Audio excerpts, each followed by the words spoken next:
তো নদীতে গোসল করো, আজ পুকুরে কেন? না মানে নদীর দিঘায় যাচ্ছিলাম গোসল করতে, কিন্তু হঠাৎ করে দেখলাম যে আপনি এই পুকুর ঘাটে গায়ে সাবান মেখা ফেনা তুলে গোসল করছেন। আরে বাস রে, এই নসু ভাই খুবই রঙিন সাবান মনে হচ্ছে। সাবানটাকে আমি একটু লেড়ে চেড়ে দেখতে পারি? দেখবে, দেখো।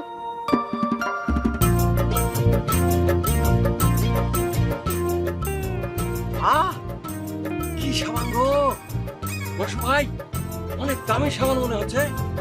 হ্যাঁ, দাম তো একটু আছে। এই যে সাবানটা না, সাবানটা প্রথমে আমি এই যে ভিজিয়ে নিলাম, এই যে হাতে, হ্যাঁ এই যে এই যে এই যে হাতে আমি যে ঘষলাম, এই যে ঘষলাম, হ্যাঁ। তোমার সাবান মাখা শেষ হয়েছে? ও হ্যাঁ হ্যাঁ, শেষ হয়েছে তো। তবে অনেক ধন্যবাদ নসু ভাই তোমাকে। এই সাবানটা গায়ে মেখে না আমি যে কি পরিমাণ আনন্দ পেয়েছি, জমের আনন্দ পেয়েছি, মানে তোমাকে ভুলে বোঝাতে পারবো না। এখন আমি শুধু ভাবছি যে কতদিন এই সাবানের সুঘ্রাণ আমার শরীরে থাকবে। এই ভিজে কাপড়ে বেশিক্ষণ থাকলে শরীর খারাপ করতে পারে। ও তুমি এখন বাড়ি যাও, বাড়ি গিয়ে শুকনো কাপড় গায়ে দাও, যাও। ও, এটা অবশ্য একটা রাইট কথা বলেছ নসু ভাই। তুমি তো মুরব্বী মানুষ, তোমার অনেক জ্ঞান বুদ্ধি। ঠিক আছে, তাহলে আমার বেশিক্ষণ এখানে থাকাটা ঠিক হবে না, তাই না?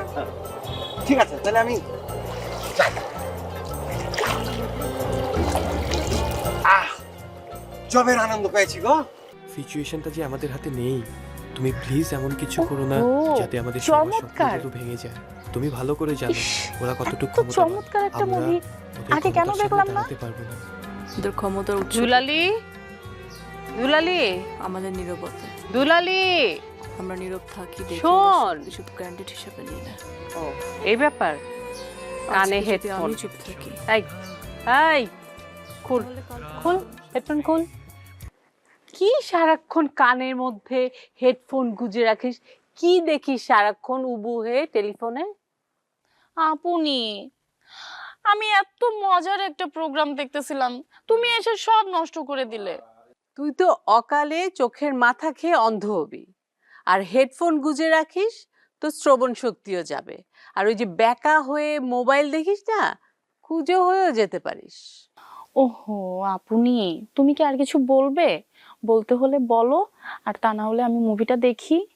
নিশ্চয়ই দেখবে, কিন্তু ঈদের পরে তোমার ফাইনাল পরীক্ষা, সেটা মনে রেখো। কি যে বলো না, তা কি কখনো ভোলা যায়?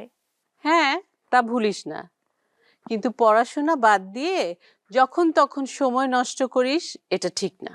না আপু, তুমি তো জানো আমি আব্বুর কথা সব সময় মনে রাখি। উনি বলেন না, যখন যেই কাজটা করবে সেটা মন দিয়ে করবে, সেই জন্যই তো মুভিটা মন দিয়ে দেখছি। ওরে দুষ্টু মেয়ে। শোন, চামরুকে না একটা জরুরি কাজে পাঠিয়েছিলাম, কিন্তু সে কাজটা করে ফিরে এসেছে কিনা বুঝতে পারছি না। তুই কি দেখেছিস ওকে? চামরু? কেন? ভোলা ভাই তো সব বিষয় পারদর্শী, তাকে বললেই পারতে। ভোলা ভাইয়ের তো পাত্তাই পাওয়া যায় না। সে তো আমার পার্সোনাল অ্যাসিস্ট্যান্ট, মানে বাজার সরকার। তাকে কি ডাকা আমার শোভা পায়? তাই তাই বোকাশোকা চামরু ভাই তোমার ভরসা, তাই না আপু? হ্যাঁ দুলালী ম্যাডাম, আপনার ধারণা খুবই বাস্তবসম্মত। আচ্ছা, চামরু তো শাহেদা খালার রান্নার কাজে সাহায্য করে, তাহলে শাহেদা খালাই বলতে পারবে চামরু কোথায়।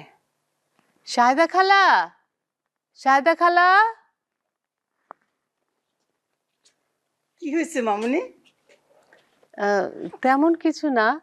আচ্ছা, তার আগে বলো, তোমার হাতে কি অনেক কাজ? না, খুব বেশি কাজ নাই, বলো কি করতে হবে? না, তেমন কিছু না। চামরুকে একটা কাজে পাঠিয়েছিলাম, সে ফিরে এসেছে কিনা তুমি কি দেখেছো? ও এসেছে কিনা? হ্যাঁ দেখেছি তো, ওই পুকুর পাড় দিয়ে আসার সময় দেখছিলাম চামড়ু পুকুরে সাবান দিয়ে গোসল করতেছে। পুকুরে গোসল করছে? ও আচ্ছা, আচ্ছা ঠিক আছে, তুমি যাও। আর কিছু লাগবে না? না না না, থ্যাংক ইউ।